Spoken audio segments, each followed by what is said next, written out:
On its last morning, Pompeii did not know it was about to disappear. 20,000 people lived inside its walls, a port city grown rich on wine, oil, and trade with half the Mediterranean. Its bakeries were already warm before sunrise.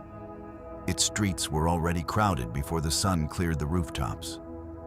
And above it all stood a green, forested mountain that no one alive had ever seen do anything but sit quietly on the horizon.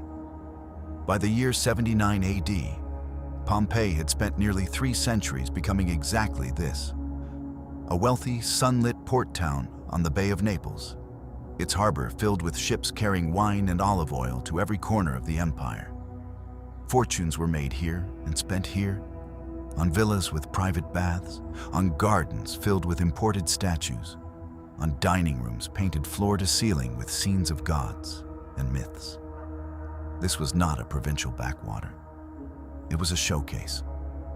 Walk through the city gate at dawn, and you would smell bread before you saw a single building, dozens of ovens lit at once, smoke curling up between houses painted red and gold.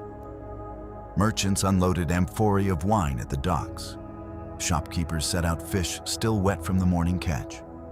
Along nearly every street sat stone counters with jars sunk into them.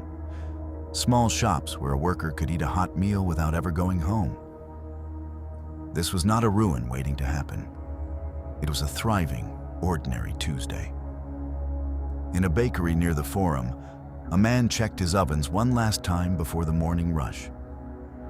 He had no way of knowing the loaves cooling on his counter would still be sitting there, exactly as he left them, when people finally uncovered this city almost 2,000 years later. Across town, in a house built around a sunlit courtyard, a wealthy family began its day much like any other. Servants drew water from the cistern. Painted walls of deep red and gold caught the morning light. Children played beneath an open courtyard roof, and in the garden, fig trees offered shade to a household that believed, as most households do, that tomorrow would look very much like today. By midday, the Forum was at its busiest. Magistrates and merchants moving beneath the colonnades, mules being loaded with wine bound for distant ports, the public baths filling with the low echo of water against marble. It was one of the great equalizers of Roman life, a place where a dock worker and a senator might share the same heated floor, if only for an hour. Not far from the Forum, the amphitheater sat quiet that morning, its stone tiers empty under the sun, though workers were already raking sand ahead of a spectacle still weeks away. Pompeii's amphitheater was one of the oldest of its kind in the Roman world, built decades before the Colosseum in Rome would even be imagined. A sign of how early this city had learned to entertain itself on a grand scale. Painted slogans on the outer walls advertised upcoming fights, evidence of a town that took its leisure as seriously as its trade. Down at the harbor, the true engine of the city's wealth was on full display. Cranes swung amphorae of wine and oil from ship to dock. Warehouses stood stacked to the rafters with goods bound for Rome, Gaul, and the eastern provinces. And sailors haggled with merchants in half a dozen accents. Pompeii sat at the mouth of the Sarno River, close enough to the sea to load a ship by morning, and close enough to the countryside to fill that ship with produce grown only hours before.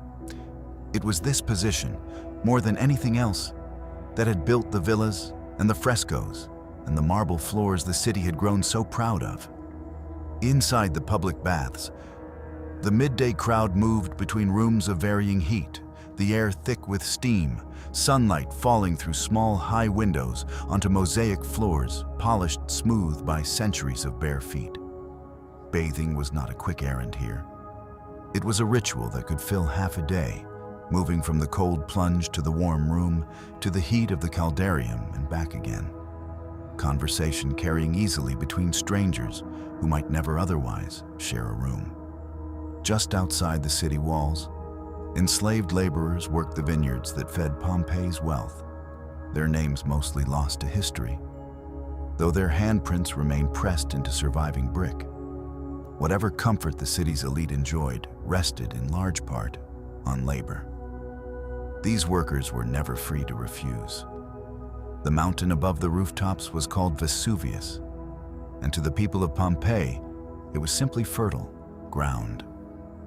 Vineyards grew thick on its slopes. Workers gathered grapes there every summer, walking paths that climbed toward a peak no one alive had ever seen erupt. 17 years earlier, an earthquake had cracked open temples and toppled statues across the region. A warning the city had rebuilt over rather than heeded. Small tremors had returned in recent days, subtle enough that most people barely noticed them, the way you might not notice a floor creaking in an old house. No eruption had struck in living memory, and so the mountain was not feared. It was farmed. Just after midday, that changed. A thin gray column rose from the summit, climbing higher than any smoke anyone in the city had ever seen. People in the street stopped what they were doing and pointed. Within the hour, that column had spread wide at the top, miles into the sky, dimming the afternoon sun. What had looked strange now looked dangerous. Across the bay, a Roman naval commander named Pliny the Elder saw the same column and ordered his ships to sail straight toward it, hoping to get a closer look and rescue people already trapped along the coast. He would not survive the night. His nephew, watching from the mainland, would later write the only surviving eyewitness account of what came next. And it is through his letters that we know almost everything about the hours that followed. Inside the city, ash had begun drifting down like unseasonal snow, settling on rooftops and market stalls and the shoulders of those still deciding whether to leave. Some closed their shops and gathered their families. Others, remembering tremors from years past that had come to nothing, chose to wait it out at home. By late afternoon, fine ash and pale stones of pumice were falling over Pompeii without pause, striking rooftops hard enough to be heard from inside every house in the city. The baker who had checked his ovens that morning would have heard it too. A strange, steady rattling above his head, growing heavier with every passing hour. The streets themselves began to rise, layer by layer, beneath a blanket of stone that soon reached past the knees of anyone still outside, collapsing the lighter roofs under their own weight. Many did flee in these hours, carrying what little they could: coins, small statues of household gods, tools of their trade, unwilling to leave behind the only life they had ever known, even as that life was being buried beneath them. They moved toward the coast in hope of finding a ship, or inland along roads already choked with ash. Not everyone left. In the house near the Forum, the family that had begun the day in quiet comfort now gathered in an inner room, believing that solid stone walls would protect them from whatever was falling outside. It was a reasonable thought, given everything they had ever known about storms and earthquakes before. It was not enough for what was coming. Across the bay, Pliny the Elder had reached the shore, where he tried to calm those around him even as the beach filled with panicked crowds and the sea grew too violent and shallow with debris for the ships to launch again. He would not live to see morning, one of the earliest named individuals in history whose final hours we can trace almost step by step. Then, sometime after midnight, the eruption changed in a way that made survival, for anyone still in the city, almost impossible. The towering column above the mountain collapsed under its own weight, sending a scalding surge of gas, ash, and rock racing down the slopes at speeds no person could outrun. It reached the city within minutes. This was the moment that ended Pompeii, not gradually, but almost instantly. The surge swept through the streets, burying homes, gardens, ovens still warm from the morning's bread, and everyone who remained within them in a layer of scorching ash that would preserve, with terrible precision, the exact final moment of their lives. It was not the only surge. Through the early hours of that second day, Wave after wave of ash and superheated gas rolled down from the mountain, each one burying the ruins of the last a little deeper. Nearby Herculaneum, a smaller town closer to the coast, was struck even harder. Its people caught at the water's edge where they had gathered in hope of rescue by sea, a rescue that never reached them in time. Across the bay, Pliny the Younger, still a teenager, watched the darkness roll toward the mainland from a house many miles away, certain, in his own words, that the world itself was ending along with him. When the sky finally cleared over the following day, Pompeii no longer existed as a city.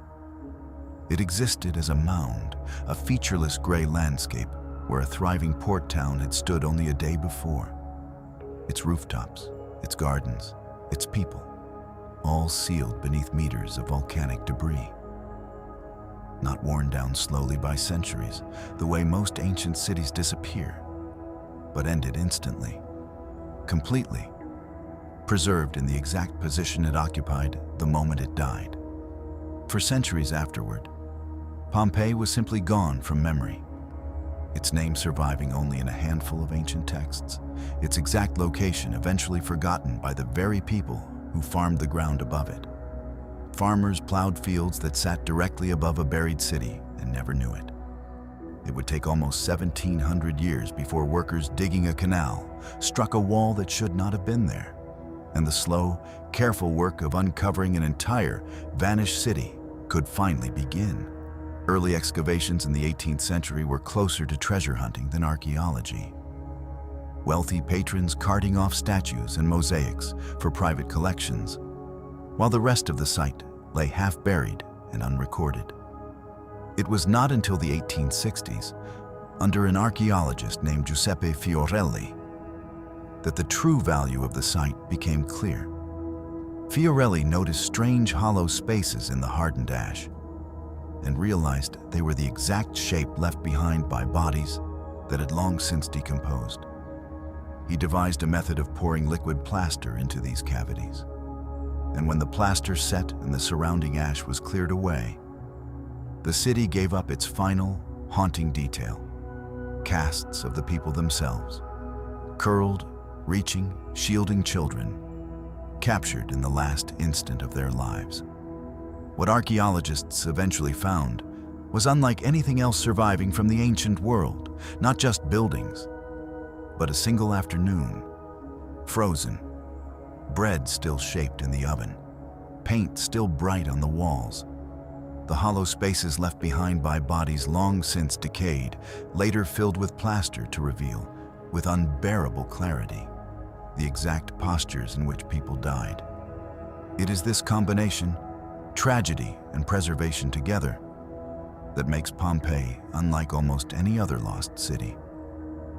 Most ancient places are lost to us as ruins slowly worn away by time.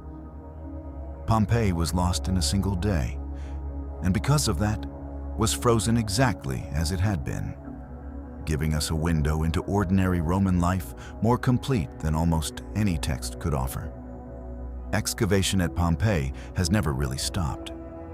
Even today, roughly a third of the city remains buried beneath the same ash that sealed it in 79 AD. Deliberately left untouched so that future archaeologists, with better tools than we have now, can uncover it with greater care than the diggers of past centuries managed. Every few years, another house, another fresco, another cast emerges from ground that has kept its secrets for nearly 2,000 years. A reminder that this story is still, in a very real sense, being written. The baker's oven still stands. The frescoed walls still hold their color. The vineyards on the mountain's lower slopes have been replanted, grapes once again growing from the same volcanic soil that ended a city. A quiet reminder that the earth that destroys can also, eventually, give life again. Pompeii did not vanish because the world forgot it. It vanished in an instant, on a morning like any other, while its people baked bread, poured wine, bathed and worked and believed, as everyone always does, that tomorrow would look very much like today. What remains beneath that quiet green mountain is not just a ruin, but a mirror, showing how fragile the ordinary really is, and how much can be lost between one sunrise and the next.